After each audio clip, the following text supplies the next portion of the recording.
मैं लकीली नहीं पहुंचा हूं यहां पे। मैंने उसके लिए मेहनत की है, मैंने उसके लिए नॉलेज इकट्ठी की है, मैंने उसके लिए ट्रेनिंग ली है। अगर लक पे डिपेंड करता ना मैं, तो अपने एक रूम में रहता, देखते हैं यार लक जब होगा तो हो जाएगा, ऐसे थोड़े ना होता है। बाला साहब ठाकरे का जब मैंने रोल किया तो वो लकीली नहीं हो गया।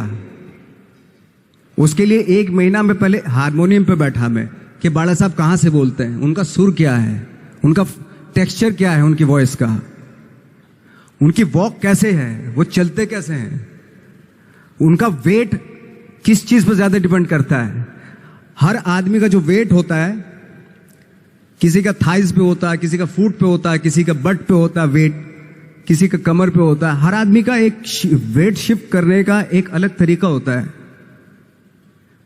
तो हम लोग इतनी डिटेल में जाते थे कि बाला साहब किन चीजों पे वेट कर रख के चलते हैं, ऐसे चलते हैं, कोई या तो ऐसे चलते हैं या ऐसे चलते हैं, ये इस तरह की बहुत सारी डिटेल होती है। जब आप जाते हैं तो बहुत सारी चीजें पता चलते हैं।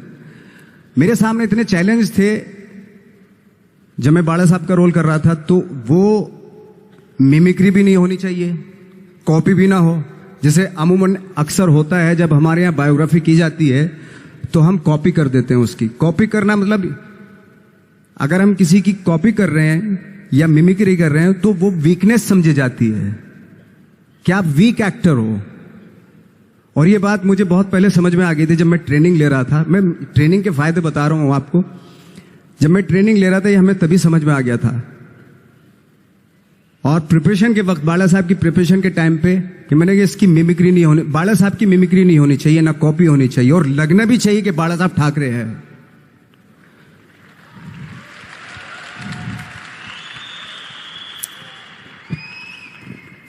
क्योंकि चैलेंज ये था कि हजारों लाखों वीडियोस हैं बाला साहब ठाकरे के, हर आदमी ने देखे हुए हैं, सब ने देखे कि बाला साहब कैसे बोलते हैं, कैसे हाथ को ऐसे ले जाते हैं। एक बार ये हुआ था कि मैं जब इसकी शूटिंग कर रहा था, ठाकरे मूवी की शूटिंग कर रहा था मैं, तो उद्धव साहब ठाकरे जो है वहां पे आ गए थे, वैनिटी में बैठे थे मेरे सामने। तो मेरा हाथ ऐसे था, इट्स लाइक दैट। तो बोले आपने हाथ ये ऐसे क्यों रखा हुआ है? मैंने उनका हमेशा ऐसे ही रहता था हाथ। तो और यही वो क्या होता था, वो सिगार पीते थे और सिगार ऐसे पिया जाता है कुछ ऐसे, और इसलिए उनका हाथ हमेशा नॉर्मली भी रहता था तो ऐसे रहता था। और यहीं से जब स्पीच देते थे यहीं से ये जाता था, जो उनका सिग्नेचर वो जेस्चर था। तो वो शॉक्ड हो गए कि इतनी डिटेलिंग आपने ली है। तो जब वो फिल्म देखी उन्होंने, तो फिल्म देखने के बाद उनको रियलाइज हुआ कि वाकई बहुत स्टडी की है नवाज ने उनके बाला साहब के ऊपर। तो मुझे खुशी हुई थी कि थैंक गॉड कि ये सारा किस लिए हो रहा है, पैशन की वजह से हो रहा है। एक पैशन है, उसके बाद आपका एक्सपीरियंस है, आपकी नॉलेज है, आपकी ट्रेनिंग है, उससे ये सारी चीजें निकलती हैं। लाइक मंटो, ये जितने भी कैरेक्टर्स हुए वो सब हवा में नहीं हुए या लकीली नहीं हो गए। उनके लिए बाकायदा बहुत छोटी छोटी मेहनत की, छोटी छोटी डिटेल इकट्ठी की गई, स्कोर बनाया उसका, उन डिटेल्स का, तब जाके वो कैरेक्टर जो आप देखते हैं वो एक अलग इंसान दिखता है वो।